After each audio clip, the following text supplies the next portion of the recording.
Rights తీసుకొని ఆ భగవంత్ కేసరిలో ఉన్న ఎలిమెంట్స్ ఏవైతే ఉన్నాయో కొన్ని ఎలిమెంట్స్ తీసుకొని దాని చుట్టూ ఒక కొత్త కథ వెళ్ళారు. అది నాకు కేవిఎన్ గారు ఒక 1 or 2 కలిసినప్పుడు ఆయన నాకు ఎక్స్ప్లెయిన్ చేశారు కొన్ని ఇలా చేయబోతున్నాం. సో బాబీ డియోల్ క్యారెక్టర్ని ఎలా మెయిన్ స్ట్రీమ్కి తీసుకొచ్చారు అండ్ దాన్ని విజయ్ గారి క్యారెక్టరేషన్కి ఎలా కనెక్ట్ చేశారు. ఒరిజినల్ అవన్నీ లేవు. బట్ మీరు ఈ పర్టికులర్ సీన్ ఉంటే బాగుండు అని ఏదైనా సీన్ ని ఎక్స్పెక్ట్ చేశారా ఈ మూవీలో ఉండాలి? సో అందులో వాళ్ళు చెప్పింది కేవిఎన్ గారు చెప్పారు. దాంట్లో ఒక 3 సీక్వెన్స్ నాకు చాలా ఇష్టం. ఆ 3 ఉన్నాయి. సో 3 ఎమోషనల్ సీక్వెన్స్, అది కథకి చాలా కీలకమైన కీ సీన్స్ ఏవైతే ఉన్నాయో ఆ 10% 20% ఏవైతే ఉన్నాయో అవి తీసుకున్నారు.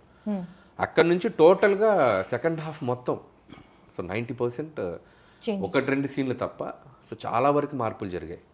సో వాళ్ళు చెప్పింది బట్టి నాకు అర్థమైందంటే టోటల్గా ఒక కొత్త కథ వేసుకున్నారు.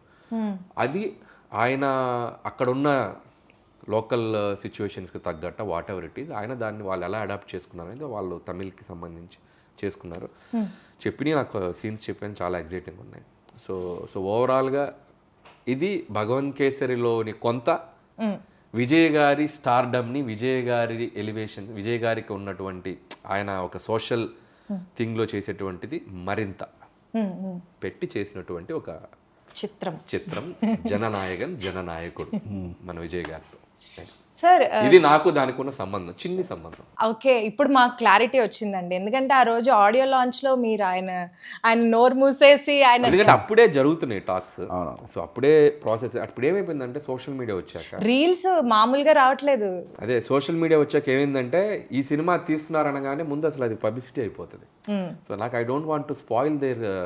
దాన్ని చాలా మార్పులు చేసి దాన్ని చాలా చేసి వెళ్తున్నారు. అది అవగాహన లేకుండా అనవసరంగా మనం చెప్పేస్తే ఉన్నది తీసుకున్నది కొంత, దాన్ని మనం ఎక్కువ ఎన్హాన్స్ చేసి చెప్పకూడదు కదా. చాలా మార్పులు చేశారు వాళ్ళు.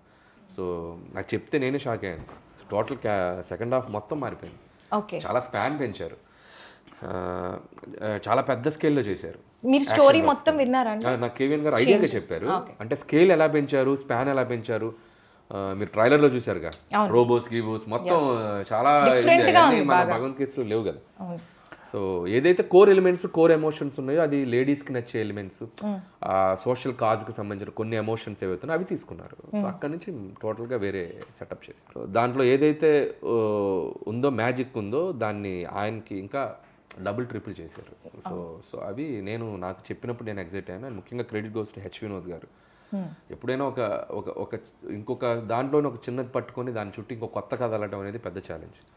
ఆల్రెడీ జనాలు చూసిన కలర్ ని డిఫరెంట్ గా మార్చాలి. దానికి నిజంగా వాళ్ళ టీం అందరూ కూర్చొని దాన్ని నెక్స్ట్ లెవెల్కి చేశారు. సో కంగ్రాచులేషన్స్ టు టీం అందరికి. తలపతి విజయ్ గారితో మీ ఫస్ట్ కాన్వర్సేషన్ ఎలా ఉండింది? యాక్చువల్గా ఎక్కువ మాట్లాడరు.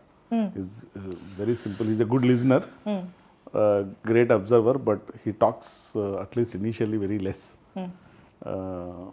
So conversation was very smooth.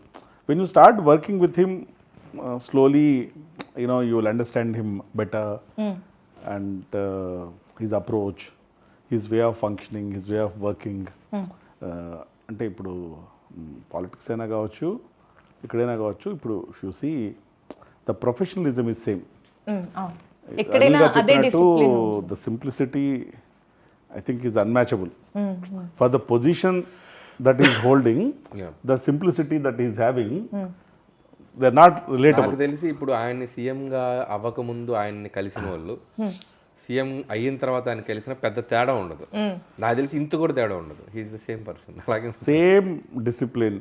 అంటే ఇప్పుడు సెట్లో కూడా అంటే అందరూ యాక్టర్లని డైరెక్టర్స్ యాక్టర్ అంటారు, most of them. Yes, but Vijay sir వచ్చేసరికి ఈజ్ ఫస్ట్ ప్రొడ్యూసర్స్ యాక్టర్.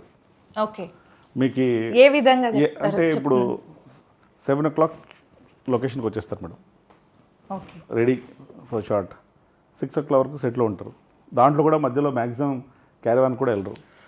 అక్కడ ఒక ఇది వేసేసుకొని కూర్చొని ఉంటారు. 2 things. ఒకటి సర్స్ కమిట్మెంట్ అండ్ డెడికేషన్. ఇంకొకటి ఒక స్టార్ హీరో సెట్లో ఉన్నప్పుడు చాలా పనులు ఆటోమేటిక్గా తనకు జరిగిపోతాయి. Even if somebody wants to, అంటే we had a great efficient team, but even if you want to also things will be very smooth and there won't be. ఆయనే తొందరగా వచ్చారు, మనం లేట్గా వస్తే బాగుండదు వీళ్ళంతకంటే ప్లస్ ఎఫెక్ట్గా షూట్ చేయాలి. అది ప్లస్ వర్కింగ్ స్టైల్ కూడా he will tell before only. అంటే ప్యాటర్న్ ఏంటంటే first of every month to 20th of every month he'll shoot okay 20 days.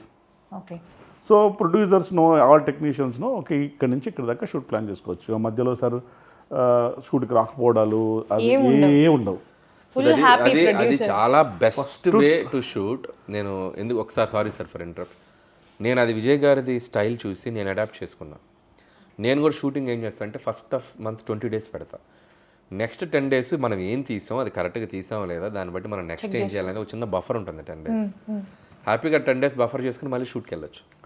So నేను అది ఫాలో అవుతున్నాను. 20 days షూట్, 10 days ఆఫ్. ఆ 10 daysలో మోస్ట్లీ బికాస్ ఈ short for 20 days, maybe 4-5 days for unwinding, next 4-5 days for getting ready for the next. Otherwise ఎలా అవుతుందండి for the normal audience to know, లేకపోతే shoot schedules ఎలా ఉంటాయి మధ్య మధ్యలో అలా టెస్ట్ వెళ్ళిపోతారు. కొంతమంది నాన్ స్టాప్కి వెళ్తారు, కొంతమందికి ఒకసారి ఒక మంత్లో 10 రోజులు చేయొచ్చు, ఒక మంత్ కంప్లీట్గా మంత్ చేయొచ్చు. బట్ ప్రాపర్గా షెడ్యూల్ చేసి డేట్ టు డేట్ డేట్స్ ఇచ్చారంటే ఆ డేట్ టు డేట్ షూట్ జరగాల్సిందే.